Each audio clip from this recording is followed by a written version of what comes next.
dipersembahkan oleh banyak mendapat cerita rekan-rekan yang menebar amplop sampai dengan nilainya 10 miliar di tingkat DPR RI nggak jadi. 200.000 amplop cuma keluar 10% atau 20.000 nama begitu. Kemudian ada yang sampai dengan 15 miliar juga nggak jadi. Jangan ngomong kalau yang di bawah 10 miliar, Iya. itu mah udah lewat kapan-kapan. Kemarin kita dengar cerita dari politikus senior Golkar itu 30 M. Nah. Untungnya jadi. Nah, apalagi ada yang sampai 50, konon malah 80 M di Dapil Sulawesi Selatan. Kembali lagi di kontroversi pemirsa, Pak Aras bener ya itu di bawah 10 M tuh nggak akan jadi deh satu kursi DPR RI. Iya. Itu pernyataan rekan Anda di P3. Iya, di dalam pertarungan satu dapil sampai hari ini memang idealnya itu lebih 10 miliar uang beredar dalam satu partai untuk bisa mendapatkan satu kursi. Dalam satu partai untuk berapa orang nih?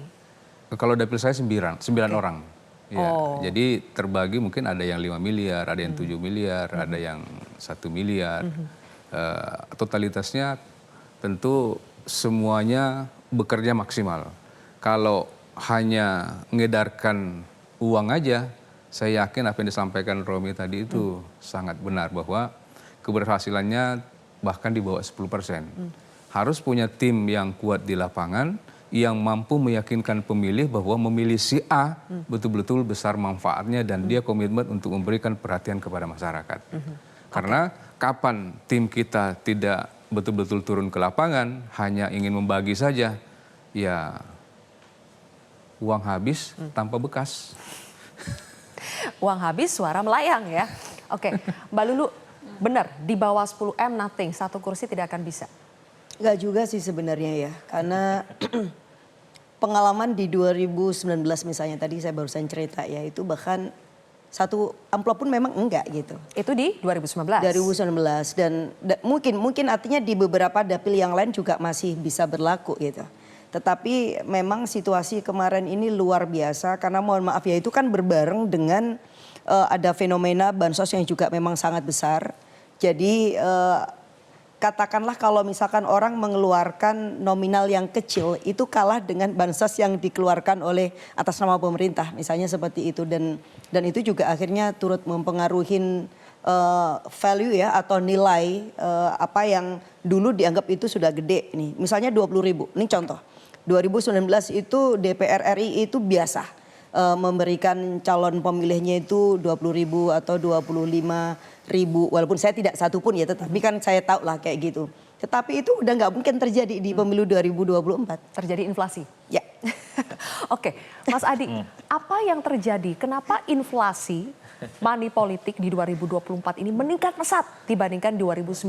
Dari testimoni para caleg yang tidak masuk kembali ke Senayan, kita mendapatkan hal itu. Tidak bisa dengan angka 10 M. Harus 15 M ke atas untuk DPR RI. Jadi secara prinsip kalau kita meyakini bahwa politik uang itu adalah instrumen yang bisa memenangkan seorang dalam pileg, itu perlu diuji sebenarnya. Kalau itu diasumsikan naik di 2024 dibandingkan 2019, ini kalau kita menggunakan teori pendekatan ekonomi, barang itu kan setiap tahun dia akan bertingkat. Dulu masyarakat kita permisif akan menerima politik uang 50.000, 2024 akan naik 100.000. Itu sesuai dengan kebutuhan mereka yang kemudian menurut saya dikapitalisasi oleh para pemilih. Yang kedua, kenapa saya ngomong politik uang itu harus diuji tentang efektivitasnya. Ada kawan saya seorang caleg yang menurut saya duitnya nggak banyak-banyak amat, hanya menjual dia adalah sebagai salah satu jubir capres tertentu dan dia menang. Sebut saja Ahmad Khalid. Dia dapil Depok Bekasi, saya tanya berapa uang yang dihabiskan, nggak banyak. Dia hanya mengamplifikasi sebagai jubirnya Anies dan dia menang. Sulit bagi saya untuk membandingkan dengan ada caleg lain di tempat yang saya kira disebut sebagai dapil neraka jahanam. Sudah umrohkan 500 orang, sudah memberikan sapi limosin ratusan dan dia tidak terpilih. Ini yang kemudian saya sulit untuk membayangkan bahwa uang itu bisa dijadikan sebagai instrumen untuk memenangkan satu pertandingan. Ada menteri yang saat ini sedang petahana, mencalonkan diri dari segi logistik kuat, jejaring kuat, penetrasi politiknya juga kuat, tidak terpilih. Begitu juga petahana-petahana yang lain yang saya kira jumlahnya puluhan di semua partai tidak sukses. Apakah mereka kalah logistik? Apakah mereka itu kalah networking? Apakah mereka kalah resource? Enggak juga. Yang ingin saya jelaskan adalah ada dua teori kalau bicara tentang politik uang soal efektivitas dalam kerja politiknya. Satu, kalau kita sebagai petarung politik caleg, sebut saja begitu, apakah uang yang kita miliki itu kan teorinya satu, apakah akan diberikan kepada orang yang selama ini sudah istiqomah tegak politik akan memilih kita, atau akan diberikan kepada mereka yang swing dan belum menentukan pilihan politiknya. Kan itu belum diuji. Secara umum orang menganggap politik uang itu hanya akan diberikan kepada mereka yang belum memutuskan politik. Dengan harapan dia akan memilih caleg.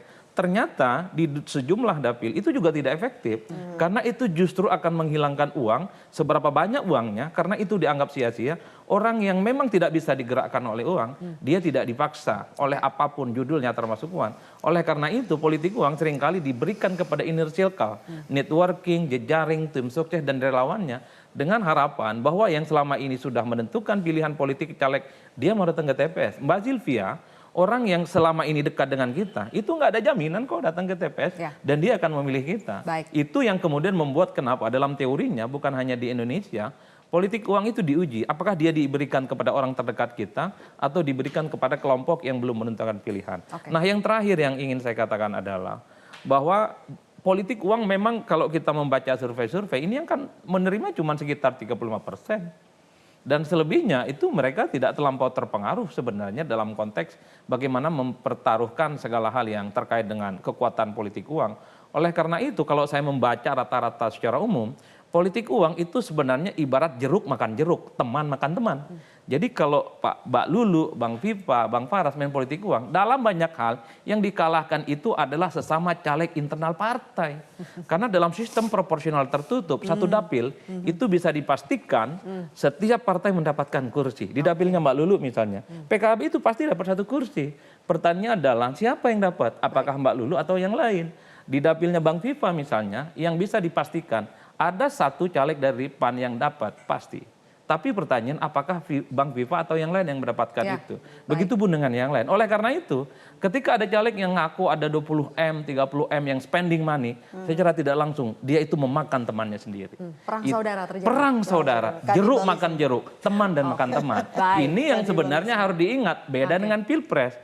Politik uang, politik bansos itu memakan lawan. Kalau 02 dipersepsikan sebagai sosok yang katanya politisi bansos, maka yang dirugikan itu 1 dan 3, bukan yang lain.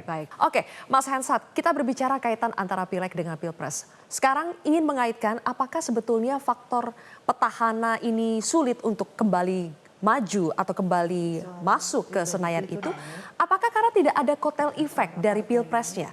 Pileg ini pemilu serentak yang berbarengan membuat Pileg itu caleg-caleg bekerja sendirian dan tidak terbantu dengan kotel efek dari Pilpresnya.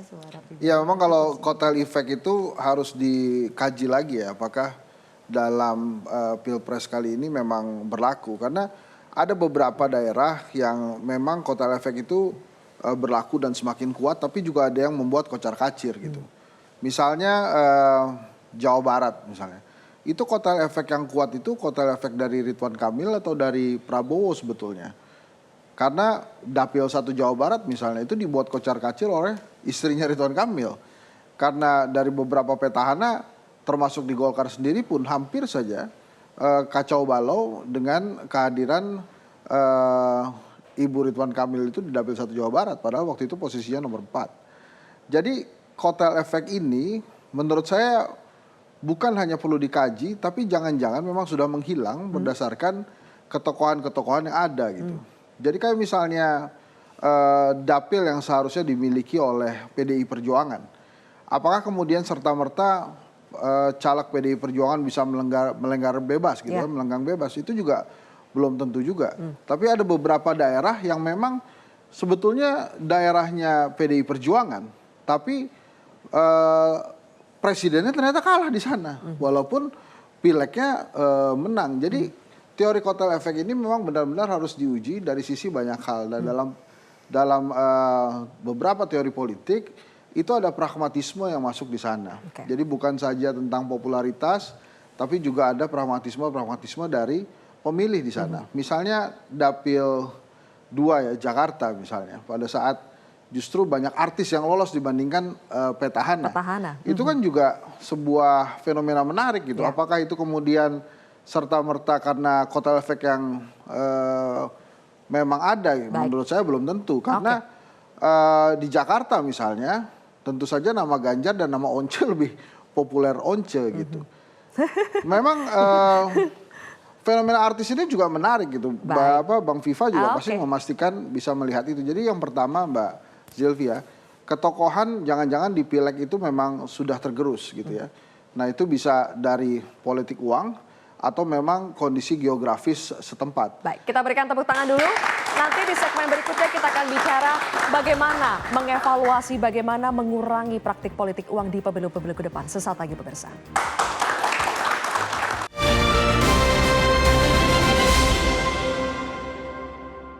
Dipersembahkan oleh Jelajahi cara baru mendapatkan informasi. Download Metro TV Extend sekarang.